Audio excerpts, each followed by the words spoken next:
bring in the longtime CFL coach and Tiger-Cats broadcaster, John Salavanis, with his pregame salutations. And Coach Sal, thanks for joining us as always. Boy, why is this game, other than the fact that we talked about the standings just moments ago, it's just so amplified, and the Hamilton fans are just jacked up?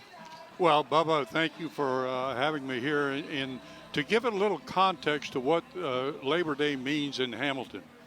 In the early going, the days of Mosca and Arnie Henley and Joe Zuger, most of the guys worked part-time and played football as a pastime because they didn't make the kind of money they're making today. So a lot of those guys worked in the steel mills. When you look at where this stadium is located here in the north side of Hamilton, this entire area worked in the mills during that period of time. There was a big steam whistle that would go off, and that steam whistle told workers it was time to go to work. And that whistle went off in the evening and told those workers it was time to go home. And when they went home with a new perspective on the players, because the players had worked alongside them in the mills. And so consequently, it became a love affair between the mill workers, the hard laborers in this city, and the players. And so the entire city and community really reflects what that goes back to in the early history of this game. That is so cool. And the steam whistle will go off as the players come out on and take the field today.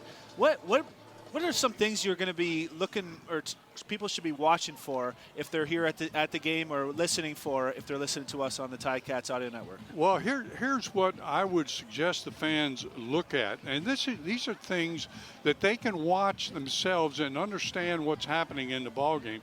And the first thing I put down is field position.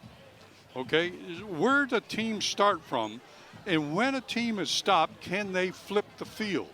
And so field position to me is number one. So like that means you can't have any 2 and outs, right? You gotta create, have a few, sustain some drives, get some first downs. No matter where you start on the field, getting a couple first downs is always important. Of course, you want to score points, but giving the ball right back to the other team at midfield or something is what you're trying to avoid. And that leads you into the second part, which is time of possession. So what you're talking about is if you string together some first downs, your time of possession in your favor, you're controlling the clock. And when you control the clock, of course, that gives you much better chance of winning the ball game. Well, Hamilton's had a good, sorry to interrupt you there, Hamilton's had a good, success in time of possession against the Argonauts so far this year, especially last game. But I'm sure you're going to get to other reasons why maybe they didn't come out with the W. Yeah, and really in the 10 games played to date, Hamilton has been in all of the games down to the last 3 minutes. But they've lost those games in that last 3 minutes of play on the field. They have to correct that. And one of the ways you do that is penalty control. Stay out of penalties. Avoid penalties.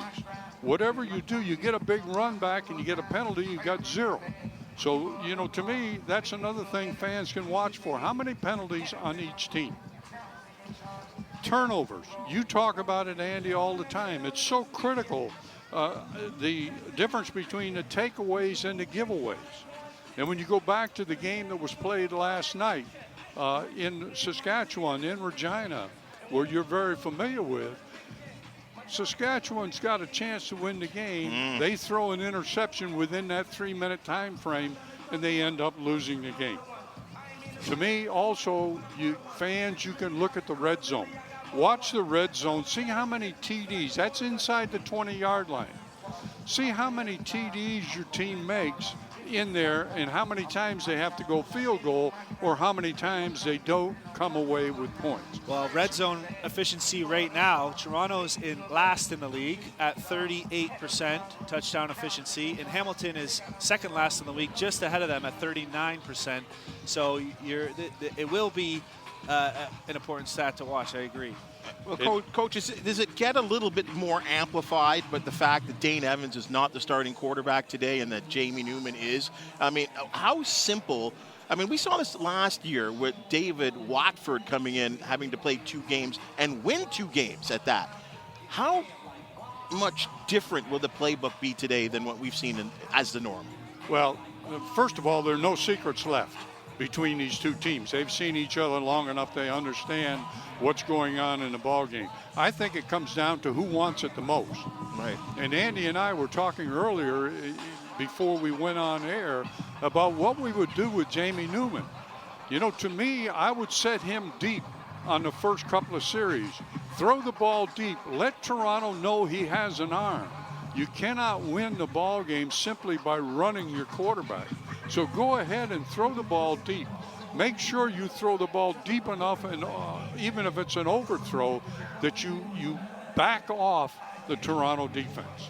Very well said. And Coach, what was your last item to watch here? Well, I think when it comes down to scoring just before the halftime, if you have the ball and you can put a score up just before the half, and I'll go back again to last night's ball game.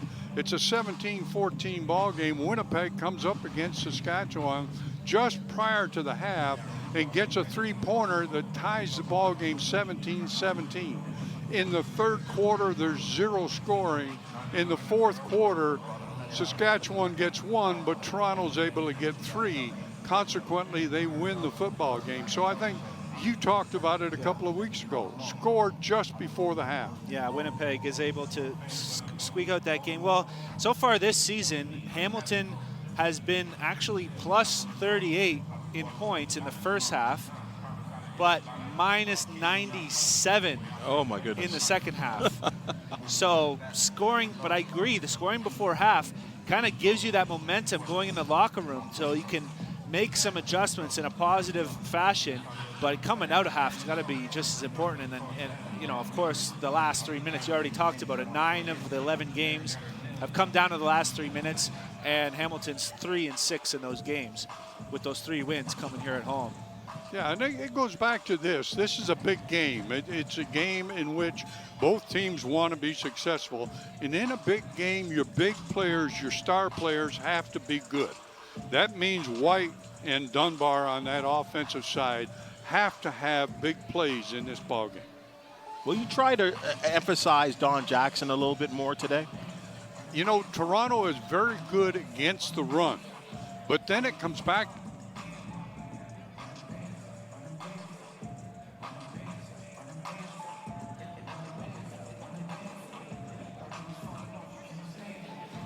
Well, folks, that's Coach John Salavanis with his pregame salutations.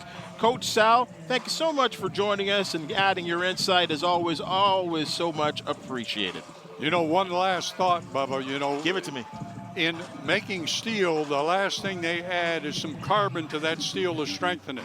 I think they got to put some carbon into this program this afternoon for Hamilton and strengthen their chance to get in the playoffs. What does that mean, put carbon into it? When you put carbon into a steel making process, it hardens and strengthens that steel.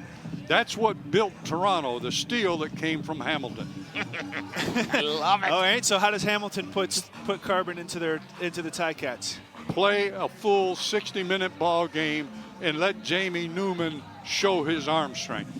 I love it. It always has to start somewhere, right? You talk about, rookie quarterback, first start ever. Well, it's always somebody's first. There's always a time when it's their first start. Well, every quarterback in this league, right? So in any football league, you always have to have a chance, and you never know what you're going to get. And I hate to rely on this, but as we just kind of continue along here, you know, the old saying about, and I don't know how true it is, but you guys can tell me, you played the game and you coach a game. The season in the CFL never really starts till Labor Day. This is it right here. This is it. This is the start of the season, and you saw it last night. The first team in the playoffs is Winnipeg with a win last night in Regina. Coach Sal, thank you so much for joining us. You're more than welcome, Bubba.